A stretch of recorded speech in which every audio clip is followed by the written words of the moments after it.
Hello students, চলে এসেছি তোমাদের সামনে সিবিএসসি ক্লাস 10 বাংলা ম্যারাথন সিরিজের প্রথম ভিডিও নিয়ে। আজকের এই ভিডিওতে আমি তোমাদের সামনে আশাপূর্ণা দেবী রচিত জ্ঞানচক্ষু গল্পটা খুব সংক্ষেপে একবার বলে নেব। সেই সঙ্গে এই গল্প থেকে কোন কোন বিষয়গুলো খুব ভালো করে পড়বে বা দেখবে সেটাও কিন্তু তোমাদের জন্য বলে দেব। কত মার্কসের প্রশ্ন তোমাদের জন্য আসবে সেটাও বলে দেব। সেই সঙ্গে এই ভিডিওর শেষে তোমরা পেয়ে যাবে টেক্সচুয়াল গ্রামার এখান থেকে কি কি হতে পারে তারও কিছু সম্ভাব্য বিষয়। তাহলে চলো আমরা শুরু করি আমাদের আজকের বিষয় জ্ঞানচক্ষু। জ্ঞানচক্ষু গল্পটা আশাপূর্ণা দেবীর, এটা তো তোমাদের মনে রাখতেই হবে। আর গল্পের যে সব থেকে ইম্পর্টেন্ট লাইন, কিন্তু নতুন মেশোকে দেখে জ্ঞানচক্ষু খুলে গেল তপনের, এটা এই গল্পের সম্পূর্ণ গল্পের একটা জিস্ট বলা যায়। অর্থাৎ এই গল্পের মূল বিষয় কি না, তপনের জ্ঞানচক্ষু খুলে গেল। কাকে দেখে খুলে গেল? তার নতুন মেশোকে দেখে খুলে গেল। এই মূল বিষয়টা অবলম্বন করে গল্পটা লেখা হয়েছে। গল্পের যে সংক্ষিপ্ত রূপ সেটা কি, তপন, যার সম্পূর্ণ নাম তপন কুমার রায়, সে গরমের ছুটিতে মামার বাড়ি এসেছে বিয়ে উপলক্ষে। কার বিয়ে? না, ছোট মাসির বিয়ে। আর এই ছোট মাসির বিয়ে উপলক্ষে এসে সে বেশ কিছুদিন মায়ের সাথে মামার বাড়িতে থেকে গেছে, কারণ তার স্কুলের ছুটি চলছে। আর এই বাড়িতেই আবার ছোট মাসি এবং মেশো যখন আসে তখন সেই বাড়িতে আছে, এবং ছোট মেশো এই বাড়িতে কিছুদিন থেকে যায়, কারণ ছোট মেশোর কলেজের ছুটি চলছে। তার ছোট মেশো একজন কলেজের অধ্যাপক, এবং তার আরও একটা বড় পরিচয়, তিনি একজন লেখক।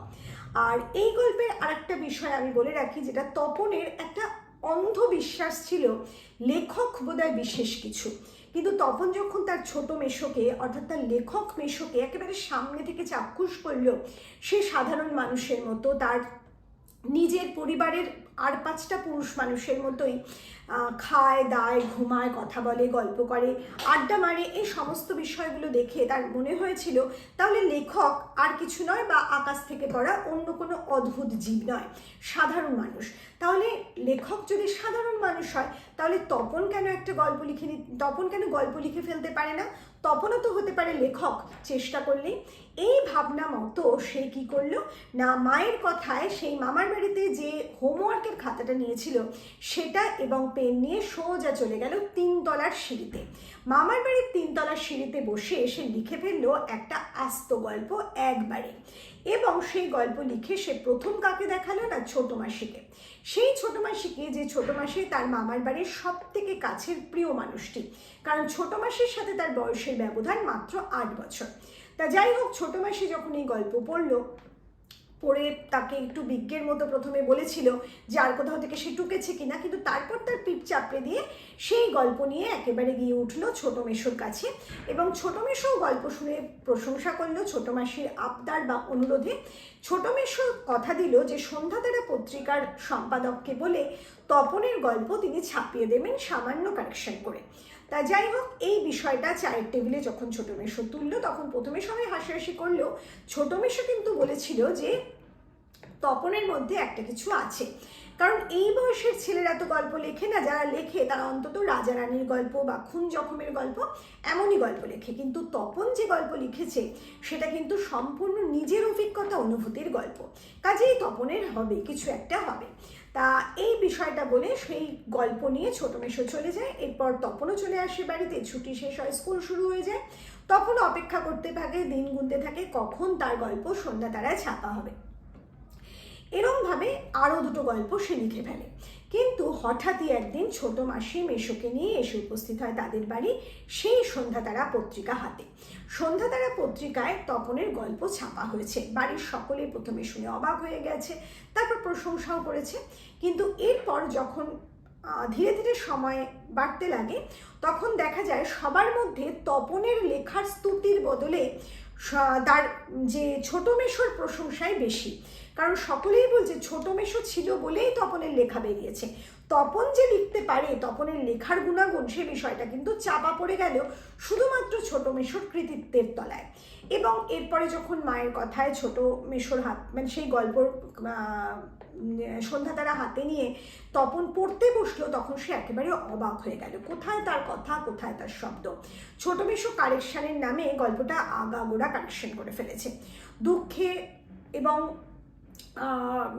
মন খারাপ হয়ে গেল তার অত্যন্ত তপনের, এবং সে গল্প শেষ করে কোনো রকমে একেবারে নিজের বাড়ির ছাদে উঠে গিয়ে বসলো এবং তার জামার হাতা দিয়ে চোখটা মুছলো, সঙ্গে প্রতিজ্ঞা করলো জীবনে কোনোদিন যদি গল্প ছাপার ইচ্ছা হয় তাহলে নিজে গিয়ে প্রকাশকের কাছে দিয়ে আসবে, তাতে গল্প ছাপুক অথবা না ছাপুক।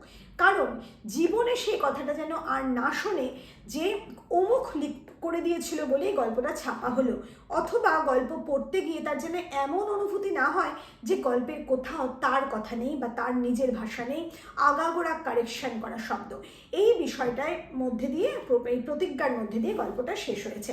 তাহলে আমরা গল্পটিকে কি বুঝতে পারলাম? যে নিজের সৃষ্টি যেমনই হোক না কেন সেটাতেই আনন্দ, কারেকশন করা বা অন্য কারোর হাতে সেটা পরিপাটি করে দেওয়ার মধ্যে সেই আনন্দ কিন্তু কখনোই পাওয়া যায় না, যেটা তপন আমাদের বুঝিয়ে দিয়েছে। তাহলে এই গল্প থেকে কোন বিষয়গুলো অত্যন্ত ভালো করে জেনে রাখবে? প্রথম হচ্ছে আশাপূর্ণা দেবী যে লেখিকা, তার সম্পর্কে কিছু কথা, সেটা তোমরা তোমাদের টেক্সট থেকে একটু দেখে নেবে। এরপর যেটা আছে গল্পের চরিত্র, প্রধান চরিত্রকে না তপন কুমার রায়, যাকে আমরা তপন বলে দেখছি, স্কুল পড়ুয়া একটি ছেলে।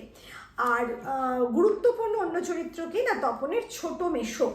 এছাড়া গল্পে আর দুই চরিত্রের সংলাপ আমরা পেয়েছি, ছোট মাসি এবং তপনের মা। আর যে চরিত্রের কথা শুনেছি তাদের কোনো সংলাপ নেই, তাদের কথা আমরা শুনেছি। যাই হোক, গল্পের যে আর অন্যান্য বিষয় যেদিকে আমরা প্রথম দৃষ্টি রাখবো, তপনের গল্পের নাম কি ছিল না? প্রথম দিন। সন্ধ্যাতারা সূচিপত্রে কি লেখা ছিল বা কি ছাপা ছিল? প্রথম দিন আন্ডার ব্র্যাকেট গল্প, শ্রী তপন কুমার রায়।